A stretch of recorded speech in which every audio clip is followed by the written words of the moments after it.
Hello everyone, আমি ডিম্পি। আপনারা সবাই কেমন আছেন? আশা করছি আপনারা ভালো আছেন, সুস্থ আছেন, আর আমিও বিন্দাস আছি। সামনেই পুজো, তাই আমার তরফ থেকে সবাইকে শুভ শারদীয়ার প্রীতি ও শুভেচ্ছা। সামনেই পুজো, আর সবাই পুজোতে অনেক প্ল্যান করেছেন, মজা করবেন। হ্যাঁ, এটাই হওয়া উচিত, কারণ বছরে একবারই হয় পুজো বাঙালিদের জন্য। তো সবাই পুজোতে মজা করবেন, আর আমিও মজা করব। সেজন্য পুজোর জন্য একটা মেকআপ লুক ঠিক করলাম, ষষ্ঠীর makeup look. Step by step কী কী লাগিয়েছি না লাগিয়েছি সব শেয়ার করেছি।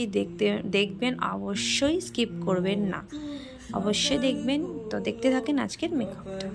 সবার প্রথমে আমার ফেসটাকে ক্লিন করে নিয়েছি। ফেস ওয়াশ দিয়ে ক্লিন করার পরে যত পোর্স খুলে যায় সেটাকে মিনিমাইজ করতে হবে এই টোনারটা দিয়ে। লাভ আর্থের ফেস মিস্ট দিয়ে আমি ভালো মতন ফেসটাকে হাইড্রেট করে নিচ্ছি, যাতে আমার স্কিনে কোনো ড্রাইনেস না থাকে। ভালো মতন হাইড্রেট করার পর আমি চলে যাব এখন ময়শ্চারাইজে। তার জন্য 1 মিনিট আমি ব্রেক দিব। আমি ময়শ্চারাইজারটা ইউজ করছি মিনিমালিস্টের এই ময়শ্চারাইজারটা, অয়েল ফ্রি ময়শ্চারাইজার। এর আগে যেটা দেখিয়েছিলাম ওটা নিভিয়া সফট, ওটা ড্রাই স্কিনদের জন্য খুব ভালো। আমার অয়েল স্কিন, তাই আমি মিনিমালিস্টের এই ময়শ্চারাইজারটা ইউজ করলাম। এটা মুখের খুবই ভালো। এই ময়শ্চারাইজারটা ফেসটা একদম হাইড্রেট হয়ে থাকে। দেন ওটার পরে চলে গেলাম প্রাইমারে, ইনসাইডের পোর মিনিমাইজ প্রাইমার। আমার ওপেন পোর্সের সমস্যা আছে, তাই আমি পোর মিনিমাইজ প্রাইমারটা ইউজ করছি। যাদের নেই তারা অন্য কোনো প্রাইমার ইউজ করতে পারেন। আমি ভালো মতন প্রাইমারটাকে ফেসে ইউজ করে নিয়েছি। মেকআপের আগে সবার প্রথম প্রাইমার ইউজ করা উচিত। ভালো মতন আমি ফেসটাকে হাইড্রেট করে নিচ্ছি, তাহলে মেকআপটাও সুন্দর হবে দেখতে। হাইড্রেট করার পরে আমি চলে গেলাম আমি কারেক্টারে। আমার ফেসে অনেক স্পট, পিম্পলের স্পট, অনেক কিছু আছে দাগ, সেটা হাইড করার জন্য আমি আমার শেডের থেকে 2 শেড ডার্ক আমি বেছে নিয়ে আমি আমার পিম্পলের স্পটগুলোকে হাইড করে নিচ্ছি। ভালো মতন হাইড করে দেন চলে গেলাম আমি ফাউন্ডেশনে। আমি আজকে ইউজ করছি ফরএভার 52 হানি বেজ।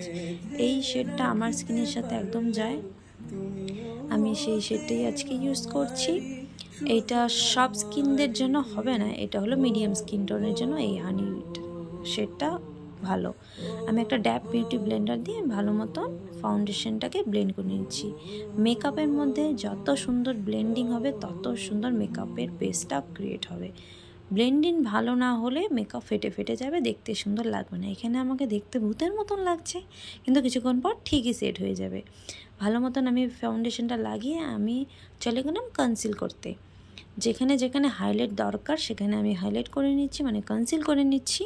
ভালো মতন কনসিল করার পর আমি চলে যাব এখন পাউডার সেট করতে, কারণ আমি একটা সিম্পল সাটেল মেকআপ করছি, বেশি হাই কোনো কিছু লাগাবো না। ভালো মতন আমি কনসিলারটাকে ব্লেন্ড করে আমি এখন পাউডারে চলে যাব। আমি এখানে কোনো কন্ট্রোর কিছু ইউজ করবো না, তো আমি ডাইরেক্ট ফেসে পাউডার লাগিয়ে নিলাম। মার্সের ট্রান্সলুসেন্ট পাউডার, হোয়াইট কালারের। এটা ভালো মতন লাগিয়ে আমি আমার যত মুখ থেকে ঘাম বেরোচ্ছে সব ঘামগুলো যাতে বন্ধ হয়ে যায়, আর ঘাম যাতে না আসে, ভালো মতন লাগিয়ে বেসটাকে তৈরি করে নিলাম। এখন আমি চলে গেলাম আইব্রো করতে। তো অফ স্ক্রিনে আমি আমার আইব্রোটা করে নিলাম, একটা ব্রাউন কালার দিয়ে আমি আমার আইব্রোটা ডিফাইন করে নিলাম। এটা মিউজিক ফ্লাওয়ারের। তো এখান থেকে আমি এখন আমার ফেসে কন্ট্রোল করে নেব। আমি আগে ক্রিম কন্ট্রোল করিনি, কারণ অত ক্রিম কন্ট্রোল আমার দরকার ছিল না, আমার একটা লাইট একটা কন্ট্রোলের দরকার ছিল, সেটাই করে নিচ্ছি। এখানে আমার মুখটা একটু অন্যরকম লাগছে, কিন্তু কিছুক্ষণ পর সব ঠিক হয়ে যাবে, দেখতে থাকেন। তো কন্ট্রোল করার পরে আমি চলে গেলাম ব্লাশে। ব্লাশটা ভালো মতন লাগিয়ে নিয়েছি। ব্লাশ লাগানোর পরে আমি চলে গেলাম হাইলাইটারে। একটা সিম্পল মেকআপের জন্য এগুলা দরকার। ভালো মতন হাইলাইট লাগিয়ে নিচ্ছি। হাইলাইট লাগানোর পরে এখন আমি আমার আইশ্যাডো লাগানোর জন্য আমি প্রিটি অল সেটের এই আইশ্যাডো প্যালেটটা বেছে নিয়েছি। একটা লাইট ব্রাউনিশ কালার নিয়ে আমার ট্রানজ্যাকশানে আমার ক্রিজ নাইলে আমি ভালো মতন ডিফাইন করে নিব। দেন ব্রাউন কালারের পর একটা লাইট পিঙ্ক আমার ক্রিজ লাইনের সাথে ভালো মতন আমি ব্লেন্ড করব। আইশ্যাডোর মধ্যে ভালো মতন ব্লেন্ড করলে আইশ্যাডোর কালারটা খুব সুন্দর আসে, এনহ্যান্স হয়। তো আমি ভালো মতন সিম্পল আইয়ের জন্য আমি এটা বেছে নিয়েছি। হালকা গোলাপি দেওয়ার পর একটা গ্লিটারি মানে শিমারি একটা কালার আমি বেছে নিয়েছি আমার আইলিডের জন্য, যাতে দেখতে একটু সুন্দর হয় পুজো সের জন্য। তো কেমন লাগছে আই মেকআপটা অবশ্যই জানাবেন।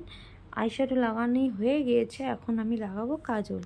L18-এর এই কাজলটা আমি L18-এর এই লাইনারটা আমি এখন ইউজ করছি।